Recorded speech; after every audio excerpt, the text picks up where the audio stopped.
নমস্কার বন্ধুরা, আপনাদের সাথে রয়েছে সুস্মিতা আর আপনারা দেখছেন A to Z কুকিং। আপনাদের প্রত্যেককে আমার চ্যানেলে স্বাগত। আশা করি আপনারা ভালো আছেন, সুস্থ আছেন। আর আজকে আপনাদের সাথে শেয়ার করতে চলে এসেছি ইলিশ মাছের তেল ঝালের রেসিপি নিয়ে।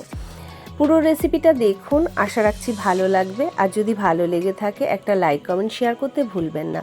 আর যারা নতুন বন্ধু এখনও চ্যানেলটিকে সাবস্ক্রাইব করেননি তাদের কাছে অনুরোধ রইল চ্যানেলটিকে সাবস্ক্রাইব করবার জন্য। তাহলে চলুন রেসিপিতে যাই।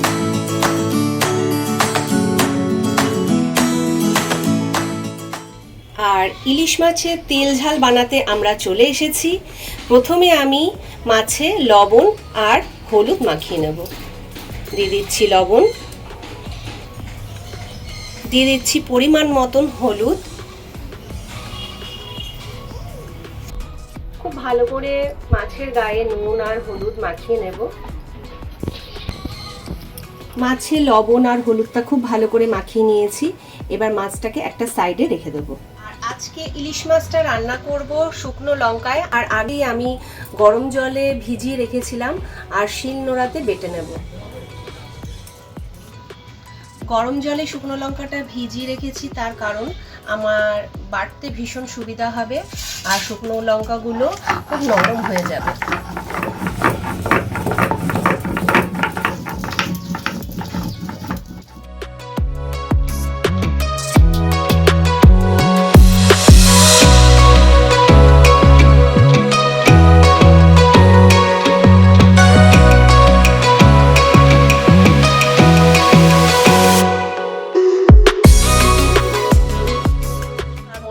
আমি চন্দনের মতন করে বেটে নিয়েছি। আর মশলা যত মিহি বাটা হবে রান্নার স্বাদ তত ভালো হবে বন্ধুরা। তা আমি আজকে মিক্সার ব্যবহার করতে পারতাম, কিন্তু মিক্সারে এত মিহি পেস্ট হয় না, তা সেই কারণে আমি আজকে শিলনোড়াতে বেটে নিলাম।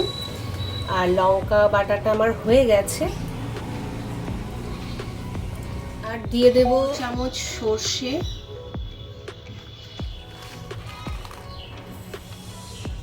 আর 1.5 চামচ পোস্ত,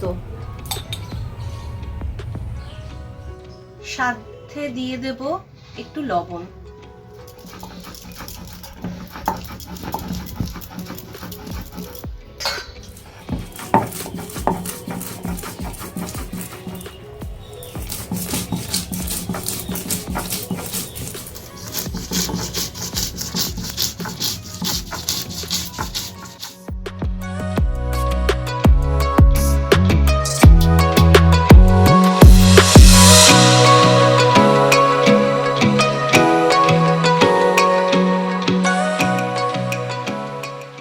সর্ষে পোস্তটাও খুব সুন্দর করে বাটা হয়ে গেছে, আমি তুলে নেব।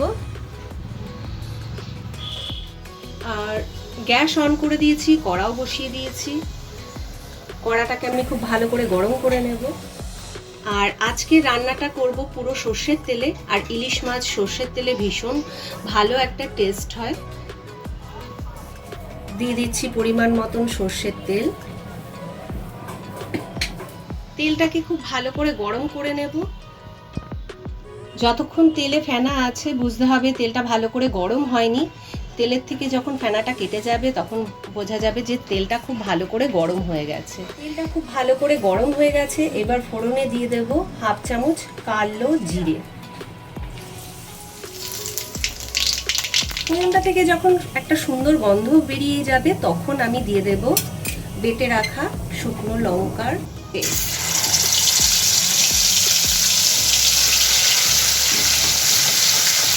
খুব ভালো করে কষিয়ে নেব। এবার দিয়ে দেব 1/2 চামচের থেকে একটু কম হলুদ, সাথে দিয়ে দেব স্বাদ অনুযায়ী লবণ।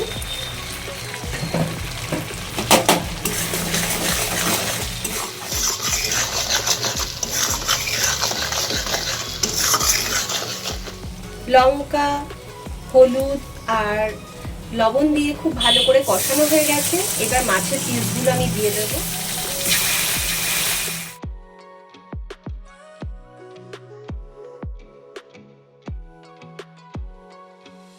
আর আর মাছগুলোকে আমি একটু উল্টে পাল্টে প্রায় 10-12 সেকেন্ডের মতন একটু সাঁতলে নেব।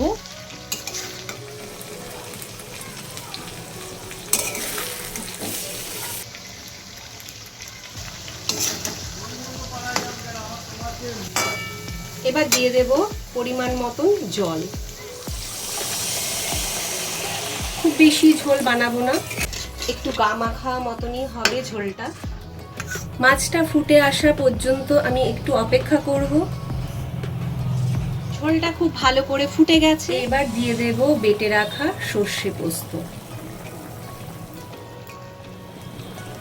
খুব ভালো করে মশলাটাকে মিশিয়ে নেব মাছের সাথে।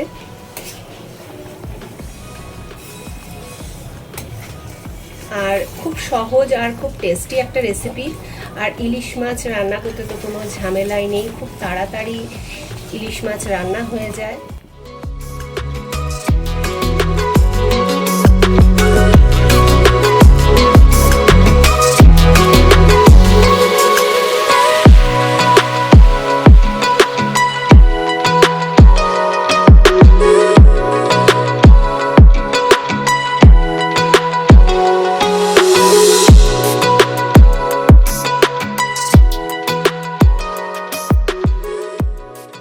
দিয়ে দিচ্ছি 6টা কাঁচা লঙ্কা। আমাদের বাড়িতে ঝালটা খেতে খুব পছন্দ করে। আর মাছের রেসিপিটার নামই হচ্ছে তেল ঝাল, তা একটু ঝাল ঝাল না হলে এই রেসিপিটা খেতে ভালো লাগে না। আর হাই ফ্লেমে আমি প্রায় মাছটাকে 5 থেকে 7 মিনিট ফুটিয়ে নিয়েছি। এবার আমি গ্যাসটাকে অফ করে দেব, কারণ আমার রান্নাটা অলমোস্ট কমপ্লিট।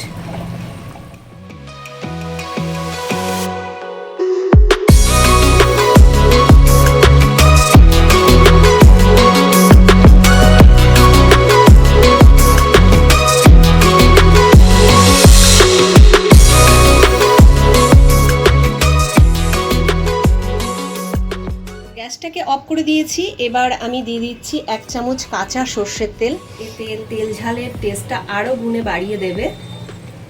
এবার একটা ঢাকা দিয়ে রান্নাটাকে 5 মিনিটের জন্য আমি রেস্টে ছেড়ে দেব। 5 মিনিট হয়ে গেছে, আমি ঢাকাটা তুলে এবার একটা থালায় ঢেলে নেব।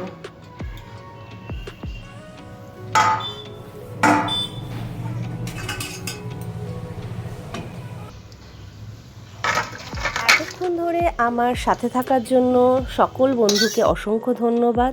আশা করি আপনাদের রেসিপিটা ভালো লেগেছে। যদি ভালো লেগে থাকে একটা লাইক কমেন্ট শেয়ার করতে ভুলবেন না। আজকের মতন বিদায় নিলাম, দেখা হচ্ছে আবার নতুন রেসিপির সাথে। আপনারা ভালো থাকবেন, সুস্থ থাকবেন, সবাইকে ভালো রাখবেন। জয় শ্রীকৃষ্ণ।